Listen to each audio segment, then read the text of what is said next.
actually didn't go on it. Well, yeah, we didn't. We didn't get to go. We also didn't climb the butte either.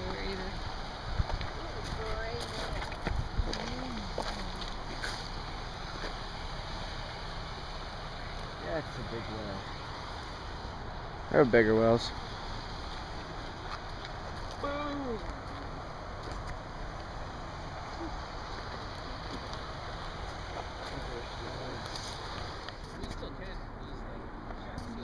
You click that button. This is a menu button.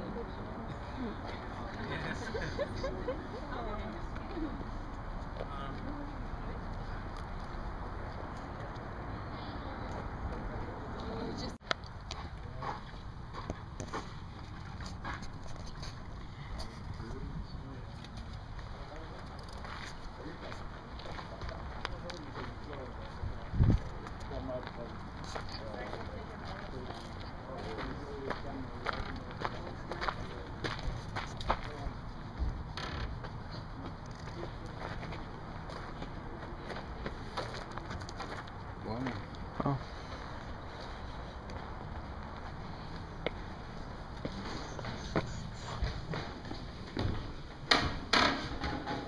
It's a door.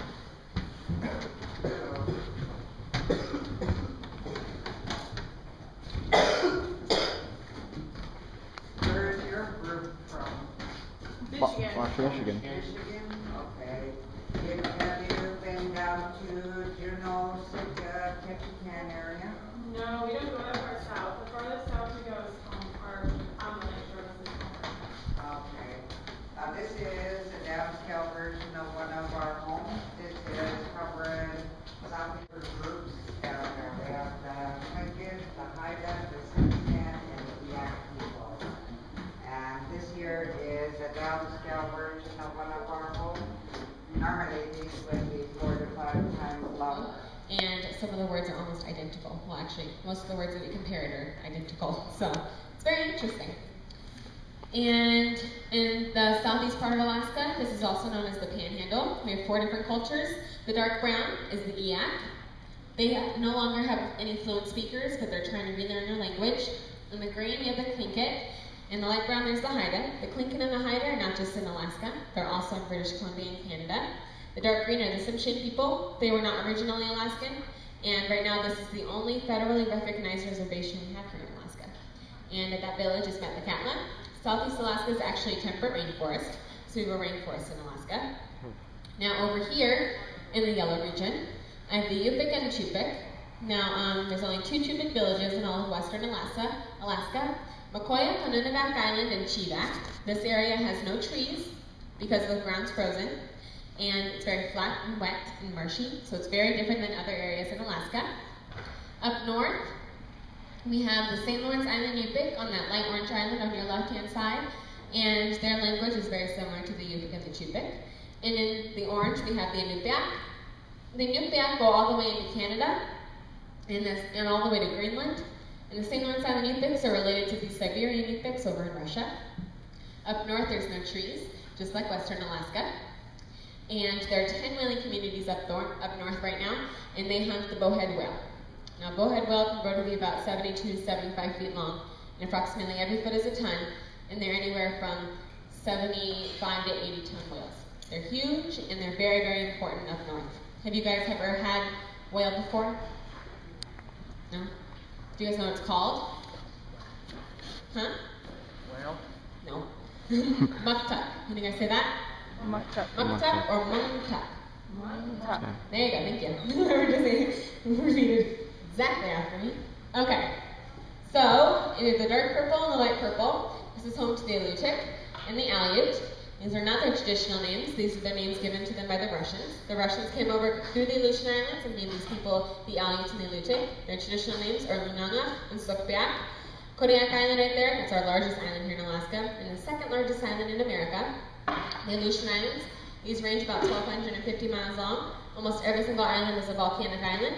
They're part of the Ring of Fire, and they have hurricane force winds without the hurricane. They get the southern warm winds and the northern cold winds, and so it's really, really windy in that area. And there are no trees and no land mammals on the Aleutian Islands. So it's very, very different from other areas in Alaska.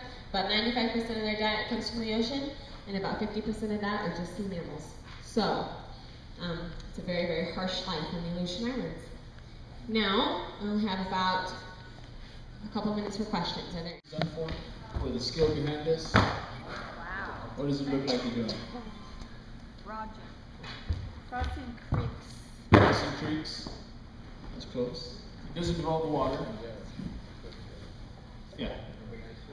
Jumping ice floes, exactly. The scissor broad jump helps us stay real light on our feet. We wouldn't necessarily do that scissor out on the ice, because if we did that, there's a real good chance we might fall into the water and ultimately die. You can see why this is a pain in the ass game.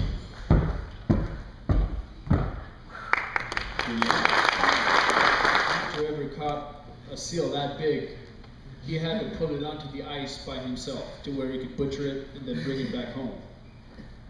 Ready, set, pull. And this game builds strength for pulling in those seals. Wow. Yeah, good job, guys. Down at the floor. And once they've gained body control, they can rest their knees on the floor again. The object of this game is to reach as high as we can. After every athlete successfully touches the target is raised in increments of 4 inches, so it keeps getting higher and higher and more difficult to reach. Pretty good. A lot of our competitions.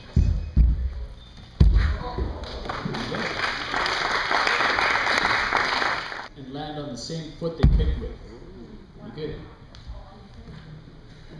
You can see why it would be so hard. Athletes would have to teach their body to move in a very unnatural way.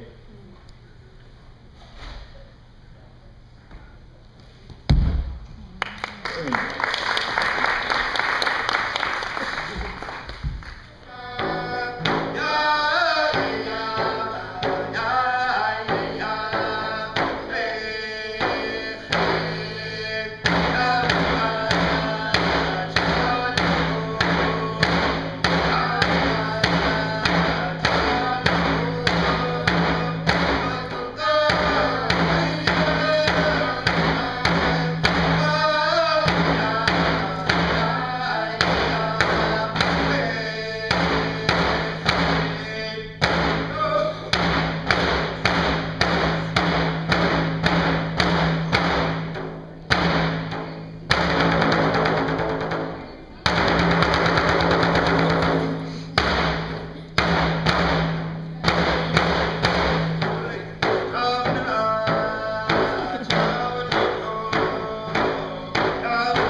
diagram